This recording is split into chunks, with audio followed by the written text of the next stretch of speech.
한남동 고급 주택가. 새해 첫날, 한 지환의 딸 할인의 첫 돌을 기념하는 성대한 파티가 열렸다. 방송국 프로듀서로 성공한 지환은 명망 높은 정치인, 재계 인사, 유명 연예인들 사이에서 환하게 웃으며 잔을 기울였다. 모든 것이 완벽해 보였고 이 집안이 자랑하는 품격과 체면은 여전히 단단했다. 한지환은 늘 그래왔듯 당당했고 무엇 하나 부족함 없이 인생을 살아내는 여자로 보였다. 딸의 돌잔치는 그 모든 걸 상징하듯 완벽하게 흘러갔다. 그때였다. 경비실에서 급히 연락이 왔다. 어떤 남자가 비를 맞은 채 대문 앞에 서 있고 지환이라는 이름을 반복하고 있다는 것이었다. 처음엔 기자인가 싶어 무시하려 했다. 하지만 지환의 아버지라고 말한다는 이야기에 파장이 일었다. 이 집의 진짜 민감한 비밀은 바로 거기 있었다. 지환의 시어머니는 전직 유명 여고의 교감이었다. 고지식하고 자존심이 강하며 겉모습과 체면을 목숨처럼 여기는 사람이었다. 처음부터 지환을 며느리감으로 탐탁지 않아 했지만 지환이 가진 학벌과 방송국 경력에 못 이겨 결혼을 허락했다.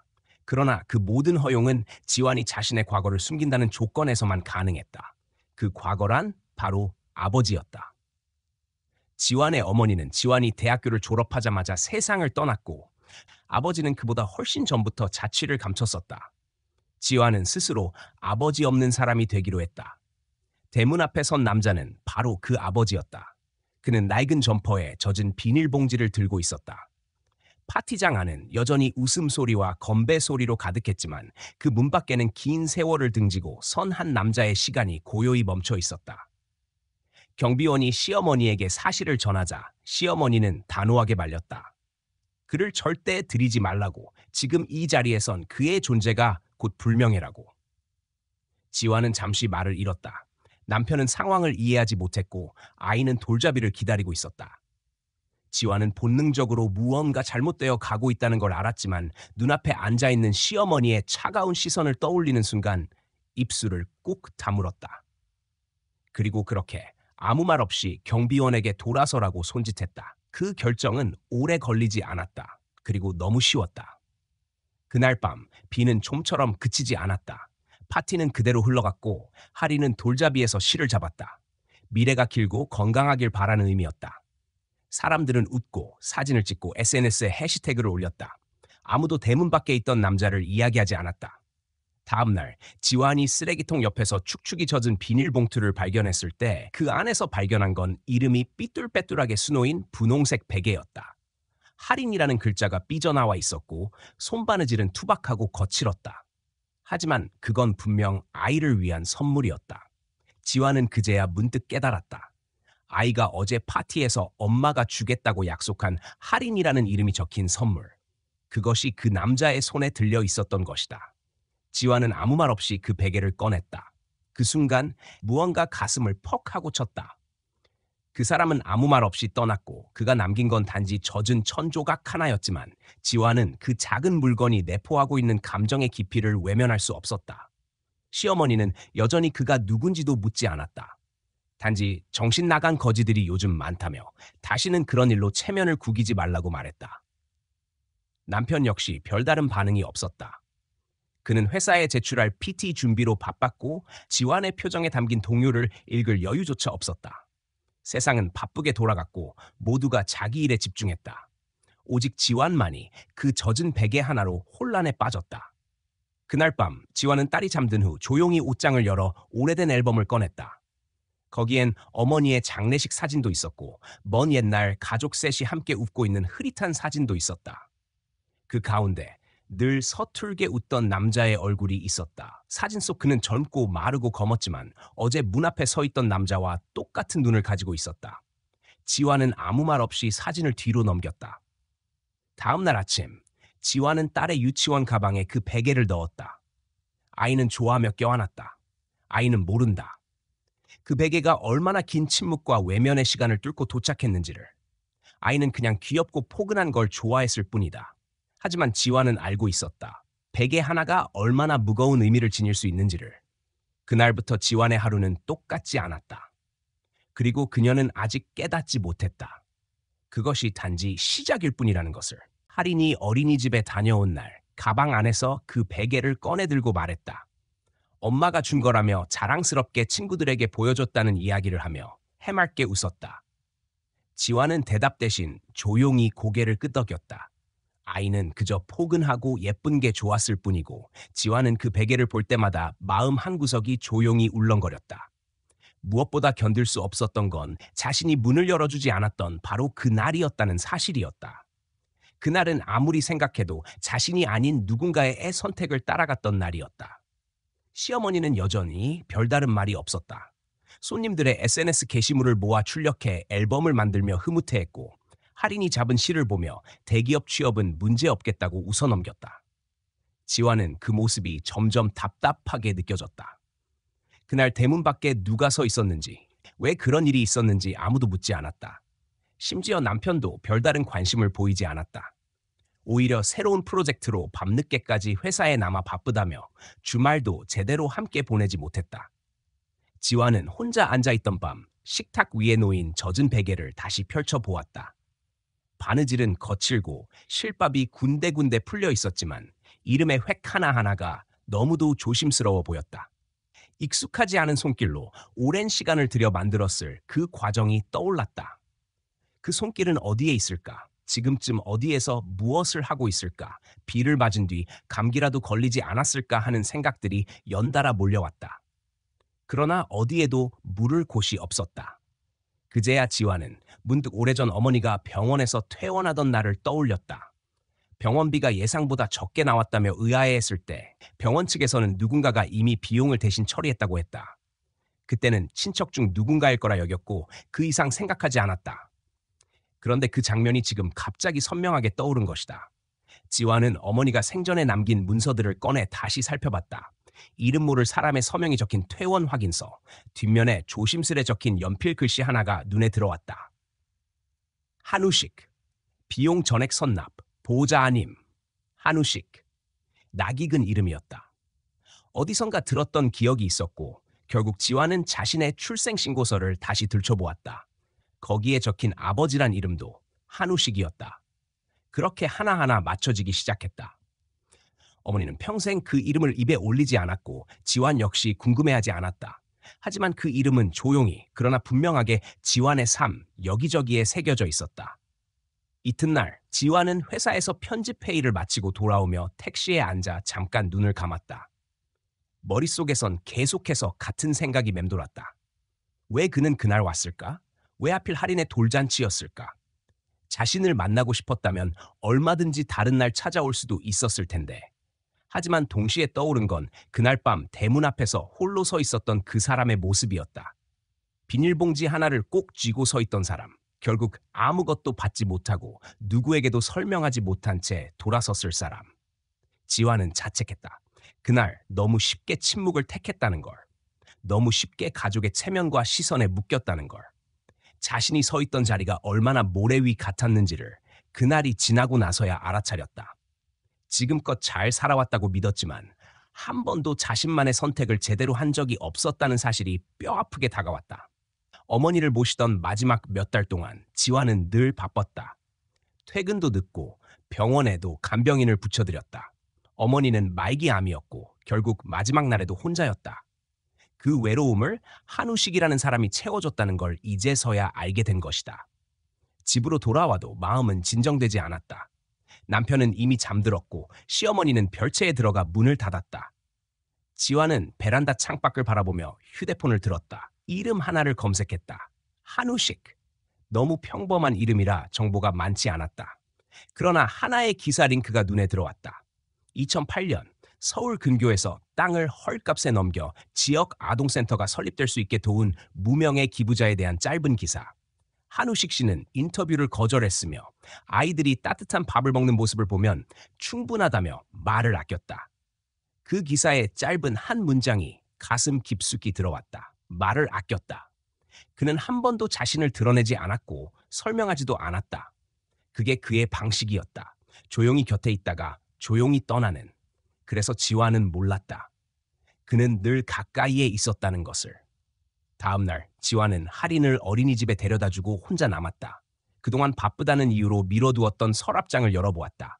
서류들, 사진들, 오래된 메모지 사이에서 작은 우편물 하나가 떨어졌다. 우편물이 도착한 날짜는 2달 전. 보내는 사람은 한우식. 편지에는 단 한 줄이 적혀 있었다. 올해는 꼭 보고 싶다. 내 얼굴이 어떤지, 내 아이는 어떤지. 그 짧은 문장을 읽고 지화는 한참을 움직이지 못했다. 그날 대문 앞에서 그는 단지 한 번쯤 얼굴을 보고 싶었던 것이다. 그 소박한 소망조차 들어주지 못한 자신이 그날 선택했던 침묵이 이제는 너무도 무겁게 느껴졌다. 그날 이후 지화는 매일 저녁 그 편지를 다시 읽었다. 마음속 어디선가 문이 하나씩 열리고 있었다. 그리고 그 문 뒤에는 자신이 외면해왔던 진실들이 하나씩 서 있었다. 그가 남긴 것은 젖은 베개 하나가 아니었다. 그것은 지환이 처음으로 마주하게 된 부모라는 존재의 온기였다.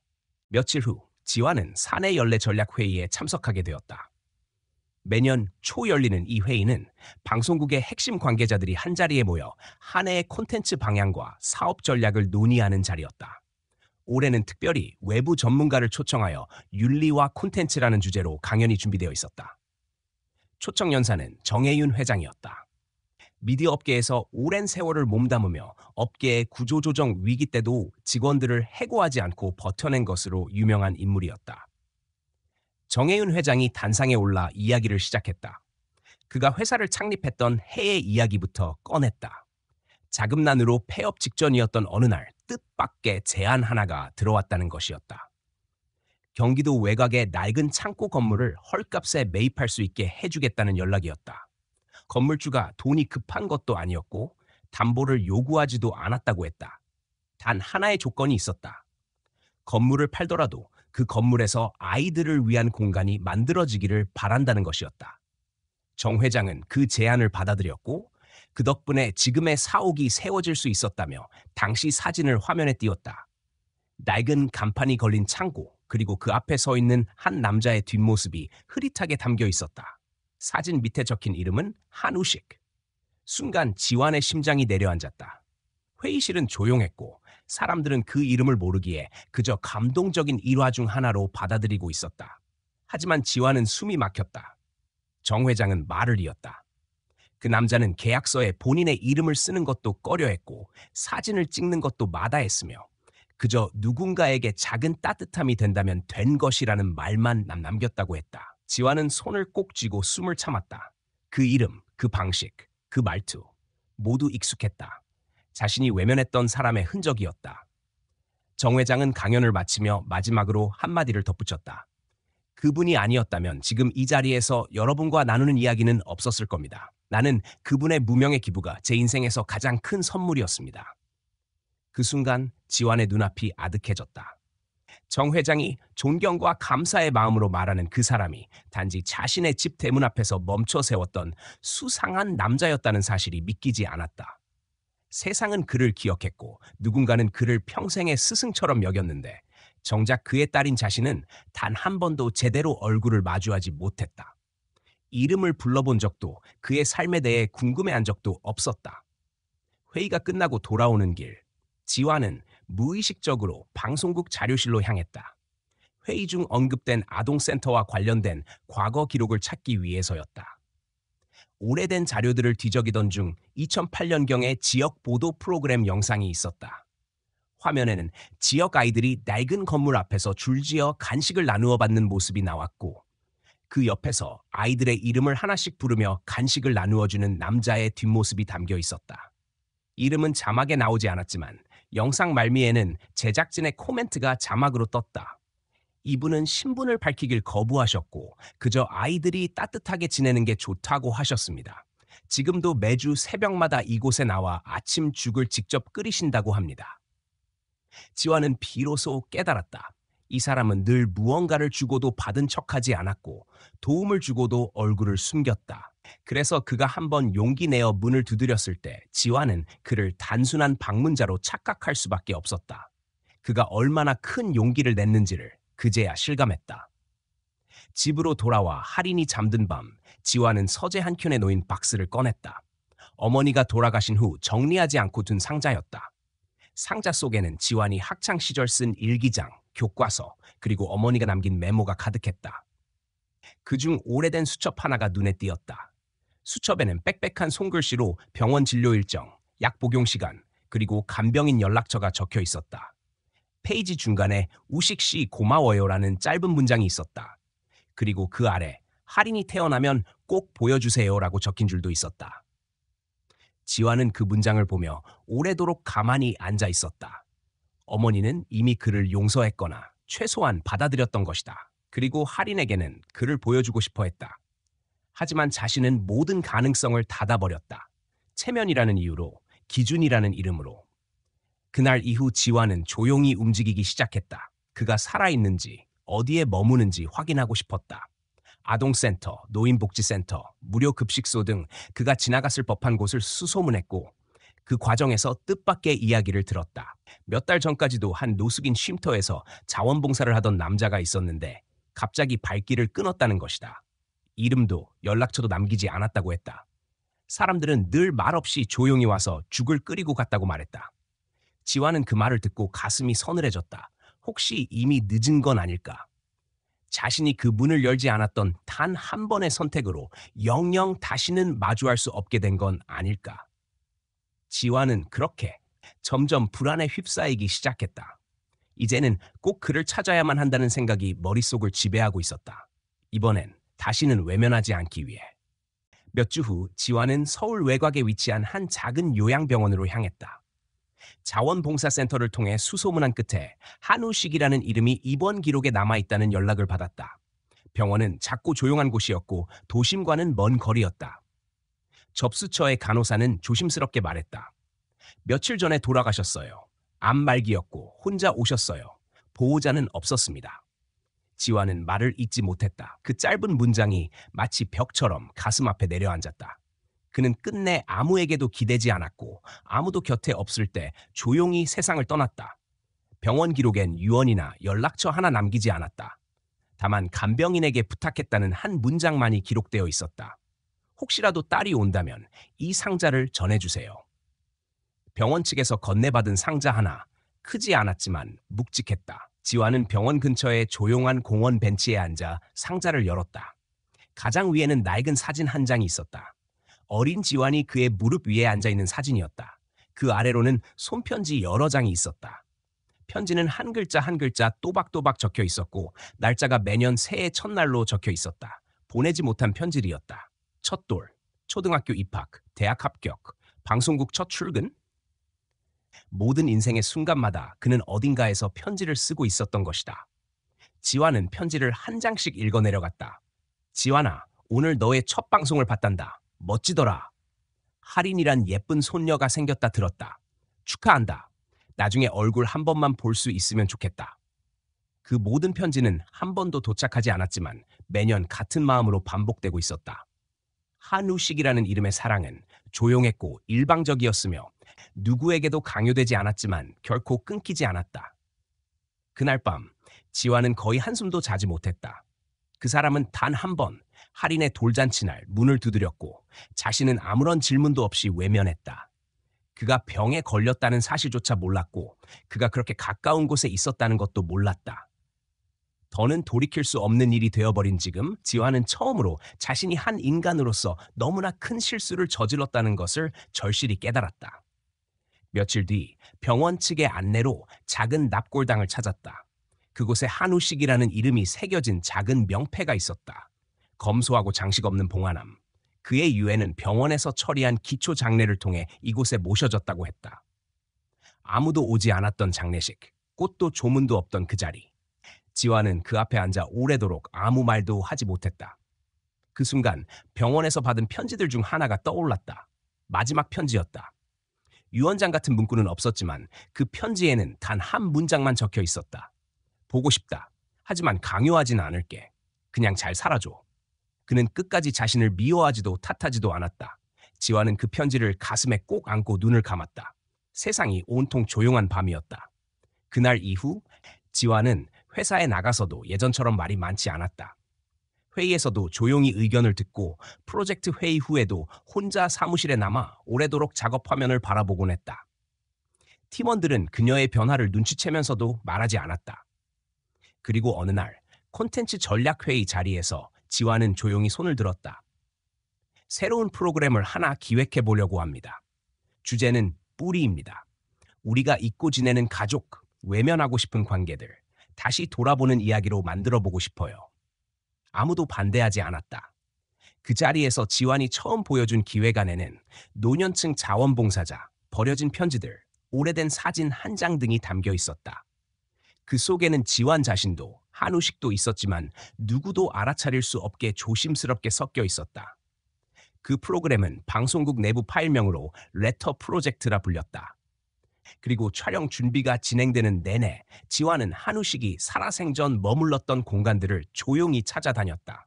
무료 급식소의 어르신들은 아직도 그의 죽을 기억했고 아동센터의 선생님은 그가 묵묵히 장난감 고쳐주던 날들을 떠올렸다. 한 사람의 삶이 남긴 흔적은 생각보다 넓고 깊었다.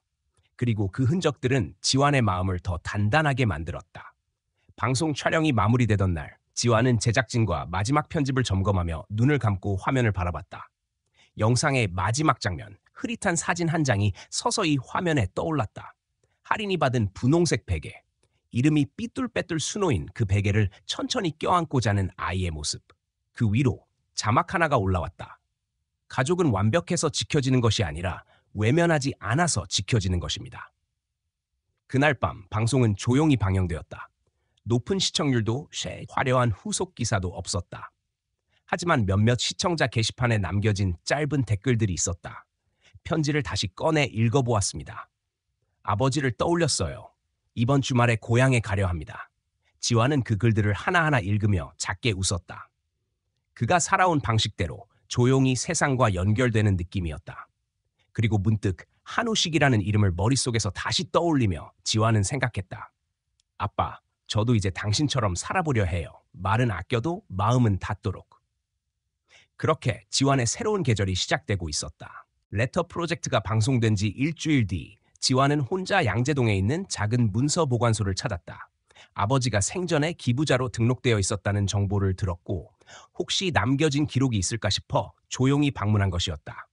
담당자는 오래된 종이 서류들을 뒤적이며 말했다. 한우식 씨요? 네, 이름 있습니다. 기부는 2005년부터 시작됐고 마지막은 작년 봄입니다. 그 안에는 그가 참여했던 자원봉사 내역서, 정기 후원 내역, 기부한 장난감 수리품 리스트가 빼곡히 정리되어 있었다. 그는 분명 누군가의 이름이 아닌 손이 되어 살아왔다. 지완은 문득 깨달았다. 아버지는 자신에게 아무것도 물려주지 않았지만 세상에 조용히 많은 것을 남겼다는 사실을. 화려한 유산도 이름을 건 사업도 아니었지만 그가 남긴 것들은 누군가의 삶을 묵묵히 바꾸어 놓았다. 그가 후원한 학생은 대학에 진학했고 그가 기증한 책들로 마을 도서관이 채워졌으며 그가 손본 장난감들은 다시 아이들의 손에서 웃음을 만들었다. 지완은 돌아오는 길 어딘가 그 흔적들을 따라 걷는 듯한 기분이 들었다. 며칠 후 지완은 우연히 딸 할인이 유치원에서 받은 그림 편지를 보게 되었다. 가족을 주제로 한 과제였다.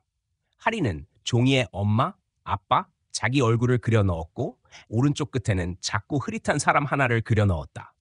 이건 누구야? 라고 묻자 할인은 대답했다. 그 베개 준 할아버지. 나는 본 적 없지만 아마 우리 가족일 것 같아서. 아이는 아무 설명도 듣지 못했지만 그 작고 따뜻한 베개 하나로 어떤 존재감을 느꼈던 것이다. 그날 밤 지완은 아이를 재우고 서랍 깊숙이 넣어두었던 상자를 꺼냈다. 아버지가 남긴 편지들. 그중 한 장을 꺼내 다시 읽었다. 지완아, 너의 아이는 어떤 얼굴을 하고 있을까?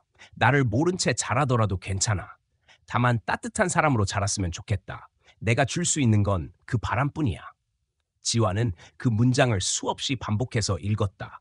그리고 그 따뜻함이 할인에게 전해졌다는 것을 이제야 확신할 수 있었다. 며칠 후 지완은 아동센터에서 연락을 받았다. 레터 프로젝트 방송을 보고 한 후원자가 정기 기부를 시작했으며 방송 속 이름 없는 인물의 이야기에 감동받았다는 메시지를 남겼다는 것이다. 지완은 전화를 끊고 창밖을 바라보다가 문득 결심했다. 더 이상 이 이야기를 닫아두지 않겠다고. 그 주 주말 지완은 친정 어머니의 낡은 앨범을 꺼냈다. 그리고 아버지의 사진 몇 장을 골라 새 액자에 넣었다. 작은 액자, 거실 한켠에 딱 하나. 남편은 조심스레 물었다. 이 사진 누구예요? 지완은 잠시 침묵하다 답했다. 우리 아버지야. 할인이의 외할아버지. 남편은 더 묻지 않았다. 그냥 고개를 끄덕였다. 그것으로 충분했다. 며칠 후 할인이 아버지의 사진을 보며 물었다. 엄마, 이 할아버지는 어디 계셔? 지화는 아이의 눈을 바라보며 조용히 말했다. 멀리, 아주 멀리 있어. 하지만 우리 마음 안에 항상 계셔. 할인은 고개를 끄덕이고 사진을 한번 쓰다듬었다. 그 순간 지화는 처음으로 아버지를 잃었다는 감정이 아니라 돌려받았다는 감정을 느꼈다.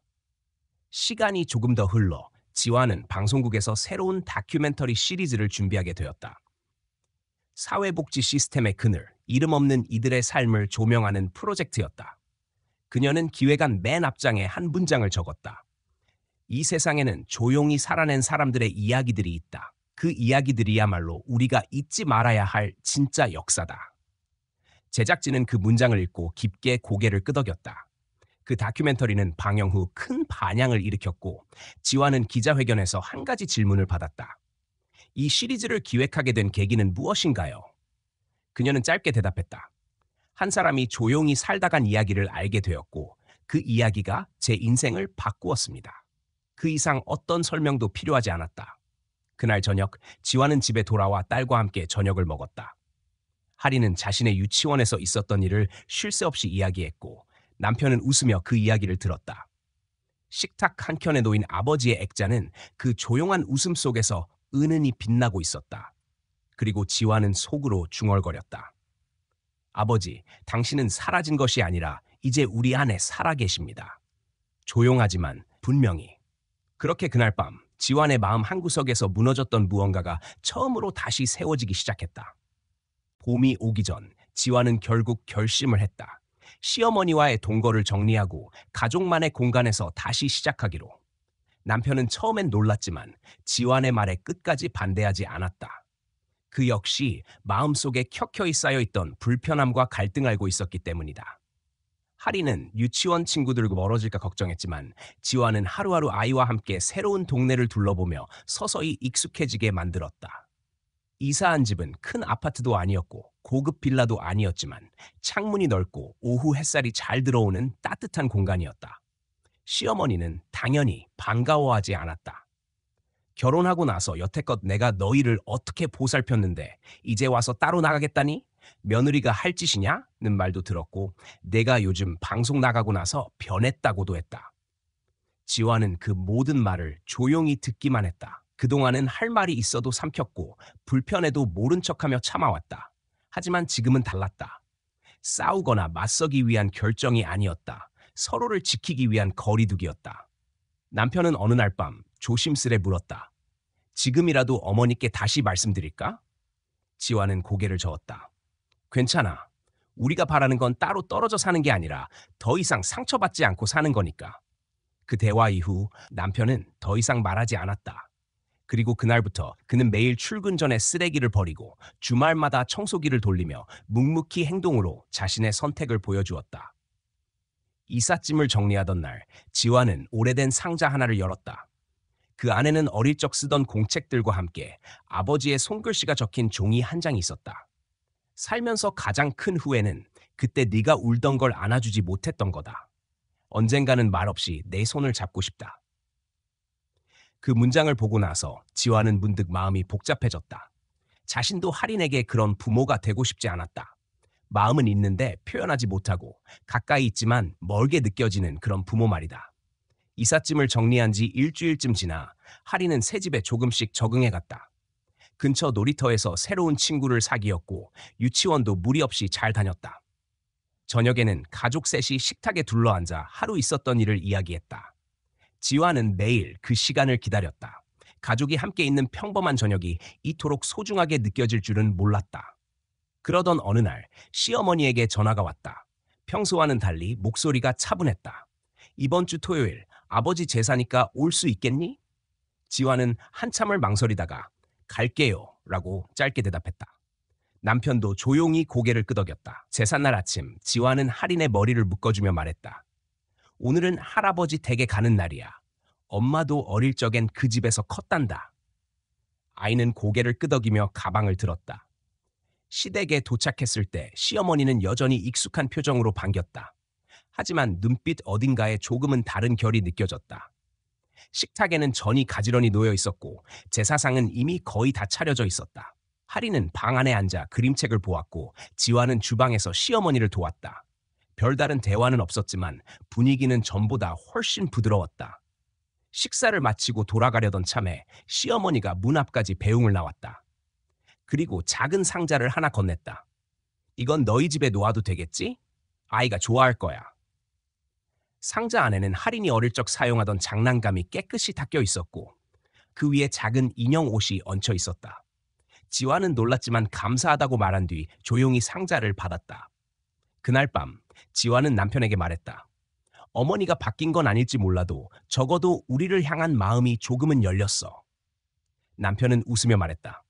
우리가 바뀌었으니 어머니도 조금은 달라지지 않았을까? 그 말에 지화는 고개를 끄덕였다. 모든 관계가 단번에 달라지진 않겠지만 천천히 조심스럽게 그런 변화들이 쌓여가는 것이다. 새로 이사 온 집에서의 생활은 단조로웠지만 평온했다. 지화는 할인이 잠든 밤이면 조용히 일기를 썼다.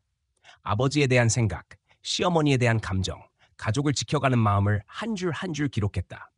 그리고 매일 아침 그 일기를 침대 옆 서랍에 조심스레 넣어두었다. 언젠가 할인이 자라서 그 일기를 읽게 되는 날이 오기를 바라며. 어느 일요일 오후 할인이 그림을 그려서 가져왔다. 커다란 집, 그 앞에 세 사람이 서 있고 옆에는 작은 화분이 놓여 있었다. 이건 우리 집이야. 그리고 이건 할아버지가 준 베개야. 난 매일 껴안고 자. 지화는 아이를 안아주며 속으로 말했다. 그래, 여기가 바로 우리의 집이야. 비록 과거에 상처가 있었더라도 이곳에서 우린 새로 시작하고 있어. 그날 밤 지화는 창밖을 바라보며 마음속으로 아버지에게 속삭였다. 이제야 알겠어요. 당신이 그토록 조용히 지키려 했던 게 무엇인지. 저도 이제는 지키고 싶어요. 제 아이와 제 가족, 그리고 저 자신의 마음을. 그 밤은 봄이 오는 소리가 창문 너머로 들리는 밤이었다. 아주 조용했지만 분명히 따뜻한 변화가 스며들고 있었다. 초여름이 다가오던 어느 오후, 지화는 딸 할인과 함께 근처 시장에 장을 보러 나섰다. 요즘 할인은 김치전을 좋아해서 지화는 직접 반죽을 해주기로 했다. 시장 한켠에서 오랫동안 장사를 해오던 생선가게 아주머니가 할인을 보고 반갑게 인사를 건넸다. 그리고는 무심한 듯 하지만 의미심장한 한마디를 내뱉었다. 그 아이 엄마 맞으시죠? 참 다행이에요. 작년 이맘때쯤만 해도 어머님께서 아이는 데려오고 며느리는 그냥 돌려보내야 한다는 얘기를 자주 하셨는데 지금은 이렇게 같이 다니시니 보기 좋아요. 지화는 순간 숨이 턱 막혔다. 아주머니는 무슨 말을 한 건지 모르고 있었고 할인은 옆에서 방울토마토를 고르고 있었다. 머릿속으로는 그 말이 반복되어 맴돌았다. 아이만 데려오고 며느리는 돌려보낸다. 지화는 웃으며 인사를 건넨 뒤 아무 일 없던 듯 자리를 떴지만 가슴은 식지 않았다. 집으로 돌아오는 길 지화는 내내 말이 없었다. 할인이 손을 잡고 제잘거리던 목소리조차 멀게 느껴졌다. 집에 도착한 뒤 지화는 장을 정리하고 식사를 준비했지만 마음이 계속 불편했다. 자신은 시어머니와의 거리두기를 통해 관계를 정리했다고 믿었고 어느 정도 서로를 이해해간다고 생각했다. 하지만 시장 아주머니의 말은 그런 믿음을 무너뜨리는 데 충분했다. 과연 시어머니는 지금 자신을 어떤 시선으로 보고 있을까? 그리고 정말 그런 생각을 했던 걸까? 그날 밤 지화는 남편에게 조심스럽게 물었다. 작년에 나 없이 할인이를 키우자고 어머니가 말한 적 있어? 남편은 당황한 얼굴로 잠시 말을 잇지 못했다가 결국 조용히 고개를 끄덕였다. 그때는 상황이 너무 예민했으니까 네가 집을 나간 뒤 어머니가 충격을 받았고 아이만이라도 우리 집에서 키워야 한다고 하셨어. 지화는 그 대답에 할 말을 잃었다. 무엇보다 충격이었던 건 그런 이야기를 자신에게 단 한마디도 하지 않았다는 사실이었다. 남편이, 시어머니가 모두가 조용히 덮어두고 넘어간 일이었다. 그저 시간이 지나면 괜찮아질 거라 믿었을지도 모르지만 지환에게는 그 침묵이 또 하나의 배신처럼 느껴졌다. 며칠 후 지환은 혼자 친정에 다녀왔다. 어머니가 남긴 낡은 앨범과 아버지의 편지를 다시 꺼내 읽었다. 그 안에는 한결같은 말들이 있었다. 말하지 못해서 미안하다. 내게 상처 주기 싫어서 멀리 있었다. 항상 뒤에서 지켜보고 있었다. 그 문장들이 지금의 지완에게 너무도 선명하게 다가왔다. 아버지처럼 남편도 시어머니도 상처 주지 않기 위해 말하지 않았을지 모르지만 그것이 오히려 더 깊은 상처로 남는다는 것을 이제는 알 수 있었다. 집으로 돌아오는 길, 지완은 버스 안에서 잠시 눈을 감았다. 마음속에서는 계속 질문이 이어졌다. 내가 모르는 동안 어떤 일이 있었던 걸까? 만약 할인이 출생신고조차 다른 이름으로 준비되고 있었다면 어땠을까? 그 가능성만으로도 숨이 막혔다. 한때 자신은 그 집안의 일부가 아니었고 쉽게 지워질 수 있는 존재였다는 사실이 서러웠다. 그날 밤, 지완은 남편과 다시 마주 앉았다. 감정적으로 묻지도 따지지도 않았다. 그저 조용히 물었다. 혹시 할인이 출생신고 서류 바꾸려던 적 있어? 남편은 한참 동안 아무 말도 하지 않다가 결국 고개를 끄덕였다. 어머니가 혹시 네가 돌아오지 않으면 아이는 우리 쪽 호적으로 먼저 신고하자고 하셨어. 나는 동의하지 않았고 그냥 서류를 찢어버렸어. 지완은 눈을 감았다. 말로 표현할 수 없는 감정이 가슴 깊이 차올랐다. 분노, 슬픔, 배신, 그리고 복잡한 안도감까지. 남편은 말을 이었다. 그게 옳지 않다는 걸 알았고 네가 돌아올 거라는 믿음이 있었어. 그래서 어머니와 많이 다퉜고 결국 포기하셨어. 그날 밤 지완은 할인이 잠든 침대 옆에 앉아 아이의 얼굴을 바라보았다. 그 작은 얼굴을 지우려 했던 누군가의 선택과 그 선택 앞에서 아무것도 몰랐던 자신이 겹쳐졌다. 그리고 그 순간 하나의 결심이 생겼다. 더 이상 누구의 침묵도 선택도 허락하지 않겠다는 마음. 아이를 위한 결정은 아이의 부모인 자신이 직접 해야 한다는 당연한 권리를 다시 확인한 것이다. 며칠 후 지완은 시어머니를 찾아갔다. 따로 통보 없이 조용히 문을 두드렸다. 시어머니는 놀란 얼굴로 문을 열었고 지완은 정중하게 인사한 뒤 말했다. 과거 일은 따지지 않겠습니다.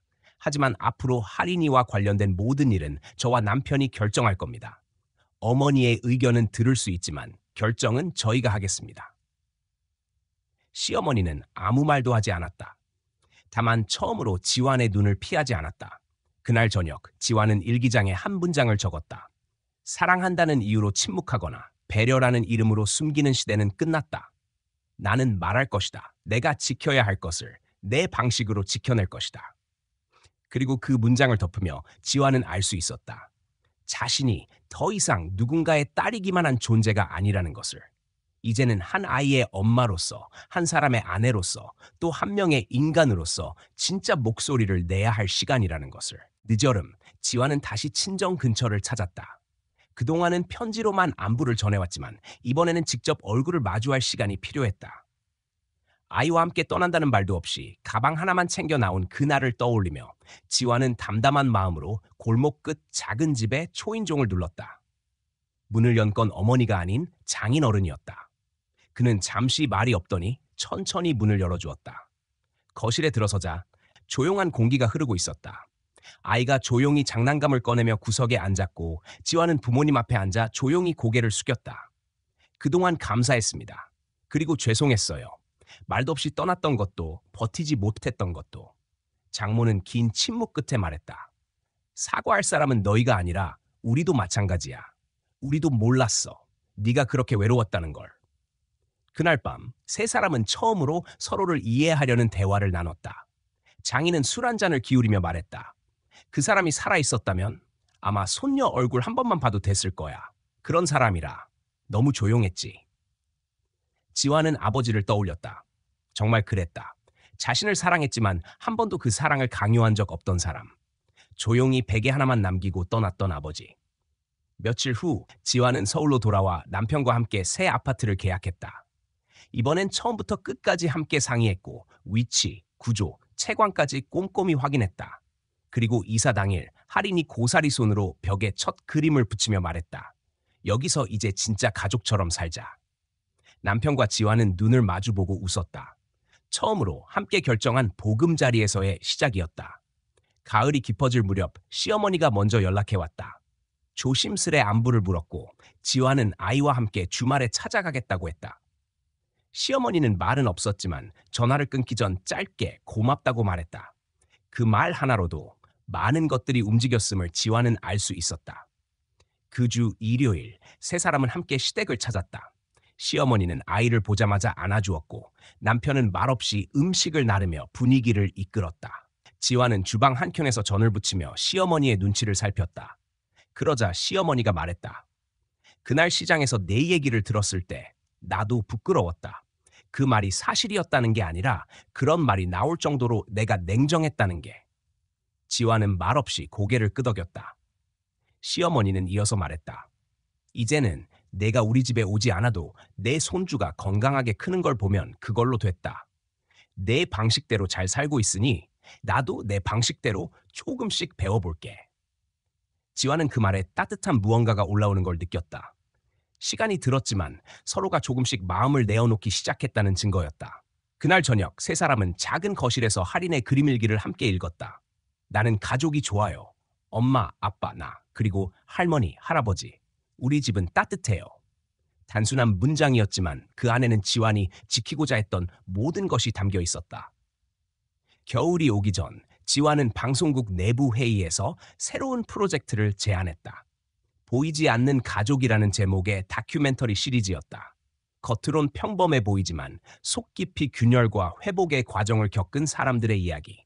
서로를 다시 받아들이기까지의 시간과 침묵, 그리고 변화. 그 안에는 자신의 이야기를 투영하고 있었지만 더 이상 부끄럽지 않았다. 촬영이 끝나고 마지막 편집 장면에는 이런 문장이 올라갔다. 가족이란 완벽해서 유지되는 것이 아니라 용기 있게 마주하는 선택 위에 세워진다. 방송이 나간 후 시청자 게시판에는 다양한 반응들이 올라왔다. 어떤 이는 어머니에게 전화를 걸었다고 했고 어떤 이는 오래 끊겼던 형제에게 편지를 썼다고 했다. 그 밤 지화는 집에서 아이를 재우고 소파에 앉아 일기장을 폈다. 그리고 이렇게 적었다. 아버지, 저도 이제 누군가의 어른이 되었습니다. 침묵하지 않고 말할 수 있고 사랑을 표현할 수 있는 그런 어른으로요. 당신이 그토록 바라던 조용하지만 깊은 사랑을 배운 것 같아요. 이제 저도 누군가의 뿌리가 되어볼게요. 창밖에는 첫눈이 내리고 있었다. 조용하고 부드럽게 마치 오래된 서운함과 오해를 덮어주는 것처럼. 지화는 창을 닫고 등을 기대며 생각했다. 사람 사이의 관계는 완전하지 않다. 때로는 멀어지고, 때로는 다투고, 때로는 상처를 준다. 하지만 그럼에도 불구하고 우리가 다시 손을 내밀 수 있는 이유는 단 하나였다.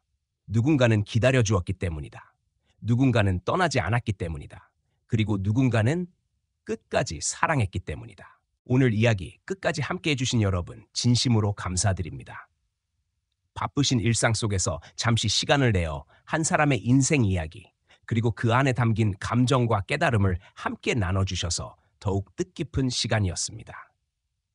오늘의 이야기는 단순한 가족 간의 갈등이나 화해를 넘어서 우리가 일상 속에서 얼마나 쉽게 서로를 오해하고 또 얼마나 어렵게 마음을 열게 되는지를 다시 한번 돌아보게 했습니다. 침묵이 항상 배려는 아니라는 것, 때로는 말 한마디의 용기와 진심이 누군가의 삶을 바꿀 수 있다는 사실이 큰 울림을 주었습니다. 여러분도 이 이야기를 통해 마음 한켠에 있는 누군가를 떠올리셨다면 그분에게 한 걸음 다가가는 용기를 내보시길 바랍니다. 삶은 매일 선택의 연속이고 오늘이 그 선택을 바꿀 수 있는 가장 좋은 날일지도 모릅니다. 저희 채널을 응원해 주시고 앞으로도 따뜻한 이야기를 함께 나누고 싶으시다면 영상에 좋아요를 눌러주시고 아래 댓글로 여러분의 소중한 생각을 남겨주세요. 그리고 구독을 눌러주시면 다음 이야기도 함께 하실 수 있습니다. 다시 한번 감사드리며 여러분의 삶에도 따뜻한 변화가 찾아오길 진심으로 바랍니다.